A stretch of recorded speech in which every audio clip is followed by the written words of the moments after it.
दोस्तों, आज से करीब 400 या 500 साल पहले इस धरती पर एक दिव्य आत्मा का जन्म हुआ था, जिन्होंने हमें सिखाया वर्तमान में जीना, प्रत्यक्ष में जीना, जो सच है केवल उसी को देखना और उसी में जीना। ये थे बुद्ध, द एनलाइटमेंट। और बुद्ध की इन शिक्षाओं को वर्तमान परिप्रेक्ष्य में अपने जीवन में कैसे इस्तेमाल करें, ये बताने के लिए आपके पास हम लेकर आते हैं बुद्ध द एनलाइटमेंट के वीडियो। कृपया इन वीडियो को देखें और लाइक करें। हम आशा करते हैं आपके जीवन में बुद्ध की एनलाइटमेंट अवश्य आएगी और आपका जीवन सुखमय हो जाएगा। नमो बुद्धाय। दोस्तों, हमारे जीवन में हमें कभी कभी ऐसी परिस्थितियों का सामना करना पड़ता है कि हमें लगता है कि जो कुछ हमारे साथ हो रहा है वो हमारे साथ नहीं होना चाहिए था। वो अशुभ है, किसी अशुभ घटना की वजह से हुआ है, किसी की नजर लग गई है हमें, किसी की बद्दुआ लग गई है हमें। ऐसा कई बार हमारे साथ जीवन में होता है। लगभग हम सभी इन परिस्थितियों से गुजरे हैं। परंतु दोस्तों, क्या आपको पता है कि इन परिस्थितियों को भी आप ही निर्मित करते हैं? कोई बाहरी शक्ति, कोई बाहरी व्यक्ति आपको तकलीफों में नहीं डाल सकता, आपको बद्दुआ नहीं दे सकता, आपके लिए अशुभ नहीं हो सकता। क्योंकि हमारा जो जीवन होता है वो बुद्ध कहते हैं कि हम जैसा मान लेते हैं इसी पे सब कुछ चलता है। जैसे कि पिछले बार मैंने कहा था कि एक मनुष्य गरीब है और धनी बनना चाहता है, मगर धनी नहीं बन पाता है क्योंकि वो ये मान नहीं सकता है कि वो धनी बन सकता है। बस यही परिस्थितियां आपके साथ भी लागू होती हैं कि आपके जीवन में जो बुराई है वो आप मान लेते हैं कि वो बुराई है। उस बुराई के पीछे भी अगर आपको बुद्ध की कोई योजना दिखाई दे, बुद्ध की कोई कृपा दिखाई दे, तो फिर आपका दुख भी सुख में बदल जाएगा। वास्तविकता में बुद्ध कहते हैं कि दुख भी तुम्हें इसीलिए दुख लगता है क्योंकि तुम उसे दुख मान लेते हो। दुख को भी अपने हृदय को छूने मत दो। हालांकि ये बहुत मुश्किल बात है कि जब दुख आता है तो मनुष्य अपने आप को कंट्रोल में नहीं रख पाता है, मगर वही तो बुद्धत्व है कि ना तो सुख ना ही दुख आपको स्पर्श करे। और जो आप अपने बारे में मानोगे, अपने आप को जैसा मानोगे, आप वैसे ही होगे। आपने कई व्यक्तियों को देखा होगा जिन्हें कहना तो नहीं चाहिए, मगर लोग समझते हैं कि वो बदसूरत है, मगर वो अपने आप को बहुत खूबसूरत मानते हैं। आईने में जब वो अपने आप को देखते हैं तो सोचते हैं मुझसे खूबसूरत कोई नहीं। और उनका सांसारिक जीवन भी उसी तरह का होता है क्योंकि उन्होंने मान लिया है कि वो खूबसूरत है। आप जो हो, जैसे हो, बुद्ध की किसी योजना के तहत आपको ये मनुष्य जन्म मिला है तो उसे पूर्ण करने में समय लगाओ। मान लो कि आप बुद्ध की अमूल्य अभूतपूर्व रचना हो। एक कहानी जो बुद्ध ने ही सुनाई थी। एक व्यक्ति था जो गरीब था मगर हमेशा प्रसन्न रहता था। उसका यह मानना था कि उसके जीवन में जो कुछ भी होता है वो ईश्वर की इच्छा से होता है, उसके भले के लिए होता है। अगर अच्छा होता है तो ईश्वर उसे प्रसन्न करना चाहते हैं, और अगर बुरा होता है तो वो उसे ज्यादा हो सकता था मगर ईश्वर की कृपा से कम में निपट गया। वो यही मानकर अपना जीवन जीता था।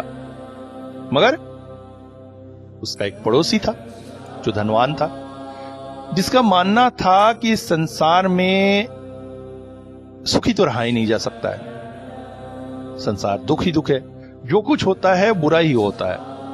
अगर उसके पास धन आता था तो सोचता था इससे ज्यादा आ सकता था मगर कम आया है। मैं ज्यादा कमा सकता था, मैं ज्यादा संचय कर सकता था मगर कम आया है। और उसे ये बात कतई सहन नहीं होती थी कि उसका गरीब पड़ोसी इतना सुखी है। इसलिए उसने एक बात सोची। उस गांव में एक गरीब बुढ़िया थी जो गोबर बीनती थी। तो अक्सर जो है वो व्यक्ति उस बुढ़िया को आते जाते देखता था, उसके घर के आसपास से ही आती जाती थी और ये समझता था कि गरीब बुढ़िया है अच्छी है। उसका यह मानना था कि जब भी वो उसे देख लेता है उसको कुछ ना कुछ लाभ हो जाता है। मगर पड़ोसी ने धीरे धीरे उसके दिमाग में बात बननी शुरू कर दी कि वो बुढ़िया मनहूस है, वो बुढ़िया बुरी है, और जब भी उस बुढ़िया को कोई देखता है तो गांव के व्यक्तियों का अनिष्ट जरूर होता है, इसलिए सारे लोग जो है उस बुढ़िया को तिरस्कृत करते हैं। प्रारंभ में उस व्यक्ति ने इस बात का विश्वास नहीं किया, मगर जैसे जैसे समय गुजरता गया उस व्यक्ति के मन में ये बात खटकने लगी। एक दो बार ऐसा हुआ कि उस बुढ़िया को देखने के बाद अचानक उसके पैर में कांटा गड़ गया। पहले जब कांटा गड़ता था तो वो व्यक्ति सोचता था कि धन्यवाद ईश्वर, हो सकता है मेरा पैर इस वक्त कट जाता मगर आपने सिर्फ कांटा गड़ाकर मेरी मुसीबत टाल दी। मगर अब जब कांटा गड़ता तो वो व्यक्ति सोचता कि उस बुढ़िया को देखा इसीलिए कांटा गड़ा। धीरे धीरे धीरे धीरे उसके दिल का चैन खोने लगा, उसकी रातों की नींद जाने लगी। वो ये सोचने लगा कि बुढ़िया गांव में क्यों है, ऐसी मनहूस बुढ़िया जिसे देखने पर लोगों का नुकसान होता है, पैर में कांटे गड़ जाते हैं, धन का नाश हो जाता है, कुछ बुरा हो जाता है, ये गांव में क्यों है, इसे निकाल देना चाहिए। उसने प्रयास किया मगर गरीब बुढ़िया थी, गांव के कुछ लोग उसके पक्ष में थे। उन्होंने कहा कि कहां जाएगी बेचारी, इसे क्यों निकालना, क्यों मूर्खता भरी बातें कर रहा। मगर उस व्यक्ति के दिल में क्रोध जागता रहा और एक दिन उसने निश्चय किया कि वो खुद उस बुढ़िया की हत्या कर देगा। न रहेगा बांस, ना बजेगी बांसुरी। और एक रात हाथों में चाकू लिए वो बुढ़िया की झोपड़ी की ओर निकल पड़ा। मगर आश्चर्य, वो व्यक्ति बहुत किस्मत वाला था कि राह में अचानक उसके गुरु जो उसके घर की ओर आ रहे थे कई सालों बाद मिल गए। उसने सारा वृत्तांत उस गुरु जी को बता दिया। गुरु जी ने कहा कि मैं तुम्हें एक ऐसी स्त्री से मिलवा सकता हूं जो उसी स्त्री की तरह निर्धन और गरीब है, मगर वो बहुत भाग्यशाली है। उसे तुम जितनी बार देखोगे तुम्हें फायदा होगा। तो अच्छा ये होगा कि उस बुढ़िया को मारने के बजाय तुम इस बुढ़िया को देखना शुरू कर दो, तो उसके जो अपलक्षण होंगे वो इस बुढ़िया के सुलक्षणों से नष्ट हो जाएंगे और तुम्हारा नुकसान होना बंद हो जाएगा। और गुरु ने उसी पहले वाली बुढ़िया को ही दिखाया। मगर यह व्यक्ति ने सोचा कि गुरु तो ऐसा नहीं कर सकते कि उसी बुढ़िया को दिखाए, हो सकता है उसी की जैसी दिखने वाली और दूसरी बुढ़िया है। अगली सुबह से उसकी जिंदगी फिर बदल गई। वो बुढ़िया उसके घर के आसपास से आती जाती, वो उसे देखता और मन में सोचता कि मेरा तो आज कुछ लाभ होगा, और निश्चित ही उसका लाभ होने लगा। तो दोस्तों, इसी तरह से हमारे जीवन में भी कई बार परिस्थितियां आती है। हम ये सोचते हैं कि हमारा बुरा हुआ, हमारा नुकसान हुआ, हमारे प्रियजन हमसे बिछड़ गए, मगर उसके पीछे ये भी तो हो सकता है कि कुछ अच्छा हो सकता है आपका और बुरा होता मगर कम में निपट गया। हो सकता है उस परिजन को और ज्यादा तकलीफ मिलती मगर वो मुक्ति पा गया। तो हमारा जीवन जो है हमारे सोचने, हमारे विचार करने, हमारे मानने पर है। तो आप सभी से निवेदन है कि बुद्ध की इस कथा से शिक्षा ले और अपनी सोच को बदले। जीवन में बुरे से बुरा हो तो ये सोचे कि इससे भी बुरा हो सकता था, मगर बुद्ध ने कम में ही निपटा दिया।